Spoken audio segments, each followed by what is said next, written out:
बेरा बेरा छुएला पसीना रात भर चुएला। अरे तहरा बहिनी के गाड़ी में गदहा के लंड पेलो बा का भौजी कहतिया कि भत्तार जब जो बन छुएला तब पसीना टपटप चुएला। ए भौजी उ पसीना के ना कहल जाला ओके नु सोचे कह द कि दूध चुएला।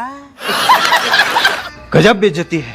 यही नहीं तो का हाल बा भाई, आज हम फिर से बात करम धनंजय धड़कन, अमित पटेल एंड झाटू सिंगर के बारे में। तो यही से कहते हैं भाई लोग वीडियो जैसे अगर लाइक से देखम ए वीडियो में बहुत बहुत चोरी भइल बा। तब वीडियो बना के यकीन मकसद बा आप सभी को हंसे और हंसाने के लिए, ना किसी को दिल को ठेस पहुंचाने के लिए। बिना कोनो लाना लहसुन के आज के बकचोदी स्टार्ट करल जाए। यहाँ के डोरे काफी थोड़ा थोड़े पहले सुहागर त लागल चहरे।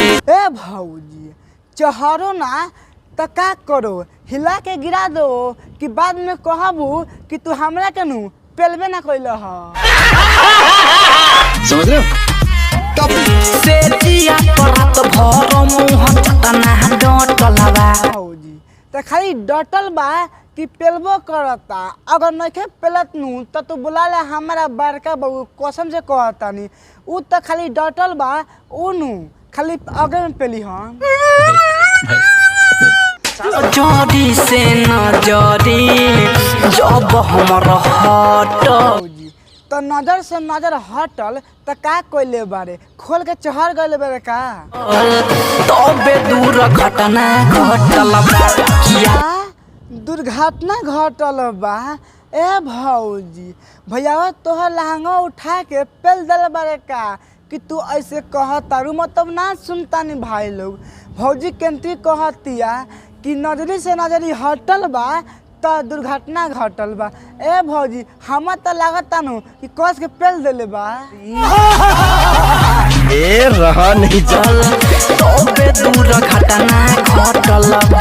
अरे तहरा बहिनी के गाड़ी में गदहा के लंड पेलो बा। आ भौजी कहतिया तो ए भौजी उ तोर भत्ता रहो कुछो करो ओ से कुछो ले दे के नहीं के ऐसे कहत तारू नु तो सुनला के बाद में मन कर कूद के पेल दी कि मर जेबू। अगर हम करें तो करें क्या, बोले तो बोले क्या। रही से बनी रहुआ वही लाठी कल शुक्र कर के उ टिकल बा, अगर ओका जगह पर हम रहते नु तो कसम से कहती बरजोरे नु पटा के पेल देती। पीछावे पड़ल बानी लेके लोहा ढीकल। ए भौजी अपना गलती से नु पीछे में मत ढुका ली ना कसम से कहता नी जब भीतर के सामान जड़ जाए नु तो माई माई आप बाबू बाबू करे लगबू। गजब बेइज्जती है। यही नहीं अभी और सुनिए। में धली कैंसर पिया का कहाँ धली भौजी तनी फिर से कहबू हम ना सुनल ख। सटाई ना सलेंसर पिया ढूढ़ी में धली कैंसर पिया। लंड में ना धरी तहरा बहिनी के गाड़ी में छुछुनर के बच्चा पेलो मतलब ना सुनता नहीं भाई लोग। भौजी कैसे कहतिया कि सटाई ना सलेंसर पिया ना तो धली ढोरी में कैंसर पिया। ए भौजी तो तहरा गाड़ी में पेलस कि लौड़े पर हक देबू। गजब बेइज्जती है।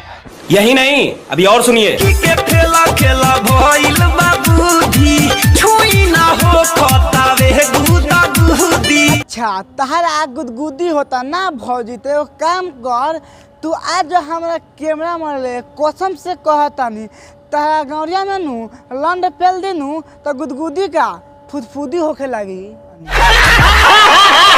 समझ रहे हो?